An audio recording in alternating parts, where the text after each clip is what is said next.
जय हिंद। स्वागत करता हूँ मैं अपने YouTube चैनल पे। जैसा कि ये हमारा 24वां वीडियो है और इसमें हम लोग रीजनिंग और मैथ के क्वेश्चनों पे चर्चा करेंगे, जो कि जैसा कि हर एक वीडियो पे हम लोग चर्चा करते हैं। तो ये जो क्वेश्चन रहेंगे सारे टोटल आपको 10 से 12 क्वेश्चन रहेंगे, जो कि रीजनिंग और मैथ के रहेंगे, जो कि आरआरबी, ग्रुप डी और रेलवे के जितने भी एग्जाम है या कोई भी कॉम्पिटिटिव एग्जाम है तो उसमें आप इन क्वेश्चनों को देख सकते हैं। सारे क्वेश्चन आपको मिलते हैं। तो अगर आपको वीडियो अच्छी लगती है तो वीडियो को लाइक कीजिएगा, चैनल को आप लोग सब्सक्राइब कर लीजिए और बेल आइकन दबा लीजिए, ताकि जो भी वीडियो मैं अपलोड करूं वो वीडियो आपको मिलती रहे। तो देखिए, आपकी स्क्रीन पे पहला क्वेश्चन दिख रहा है, काफी इंपॉर्टेंट क्वेश्चन है। यहाँ पे दिख रहा होगा आपकी स्क्रीन पे। कह रहा है दी गई श्रेणी का अध्ययन करें और पूछे गए प्रश्न का उत्तर दें।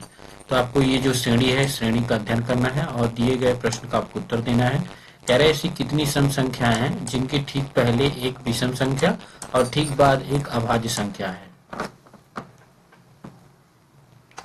ठीक है, तो ऐसी कितनी सम संख्याएं हैं। सम संख्याओं का मतलब होता है जो कि अभाज्य हो, जो कटे ना। ठीक है, तो देखिए इसमें इसमें ऑप्शन में दे दिया है कितनी संख्याएं हैं, दो संख्याएं हैं। तो दो संख्याओं को हमें फाइंड करना है। कह रहे इसमें कितनी संख्याएं हैं जो एक विषम संख्या और ठीक बाद एक अभाज्य संख्या है। तो देखिए विषम संख्या ये तो नहीं हो सकता है, इसको देख लेते हैं। ये भी नहीं है आपका, ये आपका है। ये आपका एक तो ये हो गया। ठीक है, दूसरा देख लेते हैं। दूसरा आपका ये हो गया।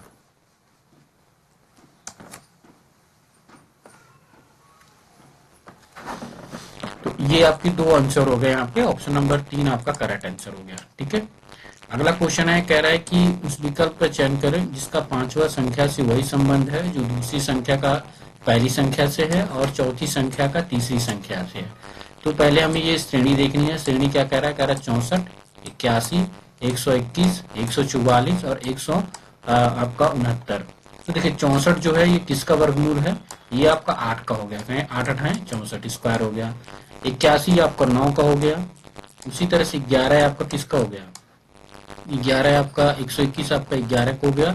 144 आपका 12 का हो गया। 13 आपका किसका हो गया, ये आपका 13 का हो गया। ठीक है, और इसके बाद हम लोग 14 का आता है। तो 14 का जो वर्गमूल होता है 196 होता है। ऑप्शन नंबर चौथा आपका राइट आंसर होगा। ठीक है, अगला क्वेश्चन है, कह रहे यदि प्लस को गुणा कहा जाए, गुणे का भाग कहा जाए, भाग का माइनस कहा जाए और माइनस का प्लस कहा जाए तो निम्नलिखित श्रेणी में से प्रश्न चिन्ह के स्थान पर क्या आएगा। आपको क्या करना है, बस इस चिन्हों को बदल देना है। जैसे क्वेश्चन में दिया गया है, इन चिन्हों को बदल के उसमें बोर्ड मास का रूल लगा देना है।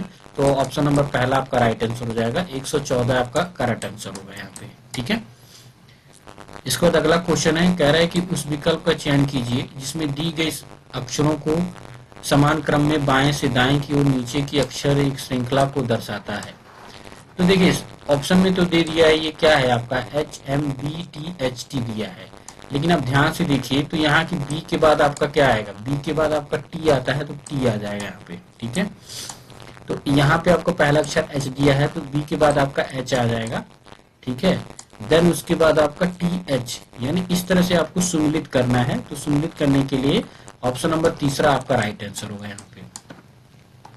अगला क्वेश्चन है, कह रहा है कि 10 सेंटीमीटर व्यास वाले एक बेलन का संपूर्ण पृष्ठीय क्षेत्रफल 330 वर्ग सेंटीमीटर है, तो बेलन की ऊंचाई ज्ञात कीजिए।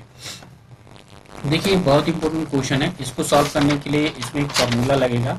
फॉर्मूला क्या रहता है, मैंने पहले बताया था कि बेलन का पृष्ठीय क्षेत्रफल जो होता है वो होता है आपका 2 पाई आर और कोष्टक में होता है आर प्लस एच होता है। बस ये फॉर्मूला लगेगा। इसमें ऊंचाई भी दिया है। अब देखिए व्यास इसका दिया है 10 सेंटीमीटर, तो त्रिज्या जो होती है वो व्यास का आधा होता है। तो 10 का आधा कितना हो जाएगा, ये 5 हो जाएगा। यानी R इक्वल टू कितना हो जाएगा, 5 हो जाएगा। बस आपको फॉर्मूला रख देना है। टोटल क्षेत्रफल दिया है कितना, 330 दिया है। ठीक है, अब बराबर आपके किसके हो जाएगा, 2 पाई, ठीक है, गुणे 5 हो जाएगा आपका, और फिर गुणे फिर कोष्टक में हो जाएगा 5 प्लस एच हो जाएगा। और हमें एच निकालना है क्योंकि एच इसकी ऊंचाई दिया है। बस आप इसको सॉल्व कर देंगे। सॉल्व करने के बाद आपका कितना आएगा, 5.5 सेंटीमीटर आएगा। इसको सॉल्व करने का तरीका मैं बता देता हूँ। देखिए 330 है।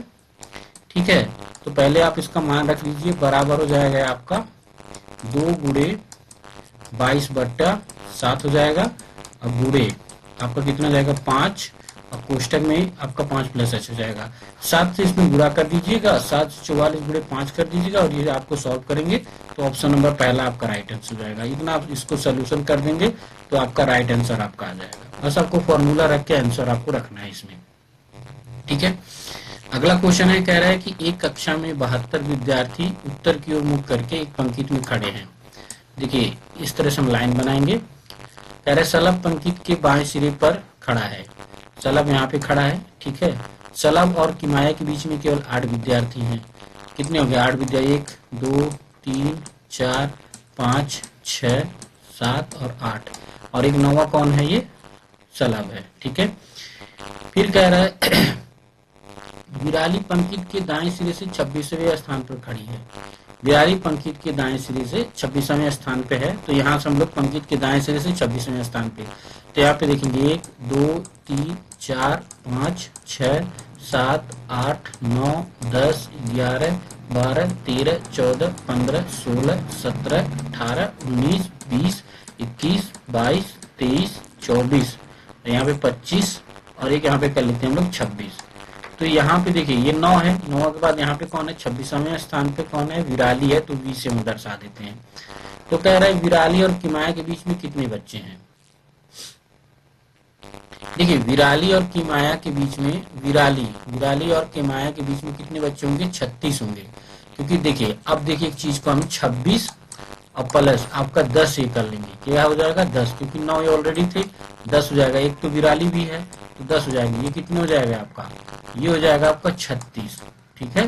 तो टोटल कितने हो जाएंगे 36 बच्चे इसमें आएंगे। टोटल कितने हैं यहाँ पे, माइनस कर देंगे आप 72, तो टोटल कितने आ जाएंगे, क्योंकि टोटल बच्चे कितने हैं 72, और ये 36 ऑलरेडी हो गए, तो 36 आपका यहाँ पे राइट आंसर होगा। कितने बच्चे होंगे 36 बच्चे होंगे विराली और किमाया के बीच में, ठीक है। अगला क्वेश्चन है, करें निम्नलिखित पंक्ति का ध्यानपूर्वक अध्ययन करें, उनके आधार पर पूछे गए प्रश्न का उत्तर दें। निम्नलिखित भागों को दी गई रोगों के पीड़ित व्यक्तियों की संख्या को निरूपित करता है। तो कह रहा है देखिए एलर्जी है, चिकन पॉक्स है, और आपका कॉमन कोल्ड है। तो कह रहा है कितने लोग एलर्जी और चिकन पॉक्स दोनों से पीड़ित हैं लेकिन जुकाम से नहीं है।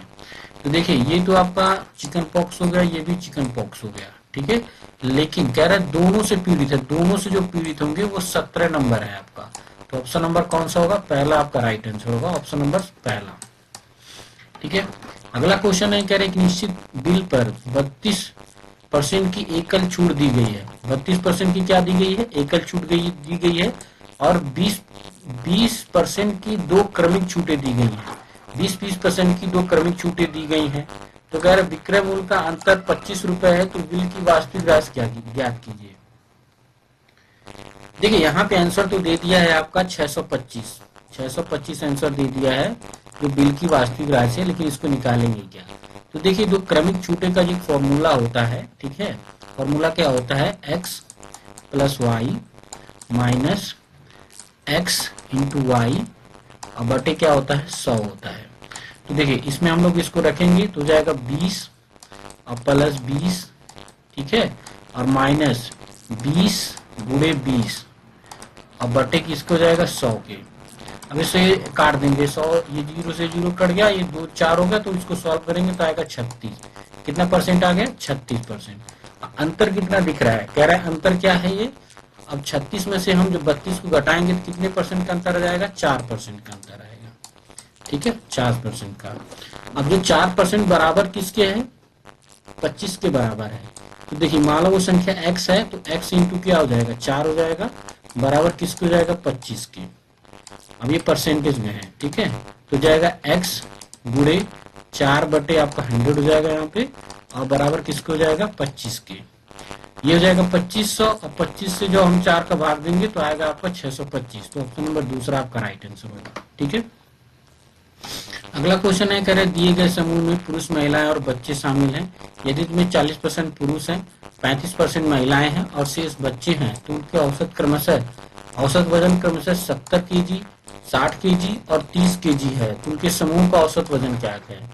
देखिए औसत वजन कितना दिया है, 70 kg, 60 kg और 30 kg। तो जो ऑप्शन होगा आपका, ऑप्शन नंबर पहला आपका राइट आंसर होगा, ठीक है, यानी 56.5 kg। 10वां क्वेश्चन है जो कि काफी इंपॉर्टेंट है, आप लोग ध्यान से देखिए। कह रहा है कि उसमें प्रतीकात्मक चिन्ह दी गई हैं, शर्तों के अनुसार उसको सॉल्व करना है, आपको चयन कीजिए।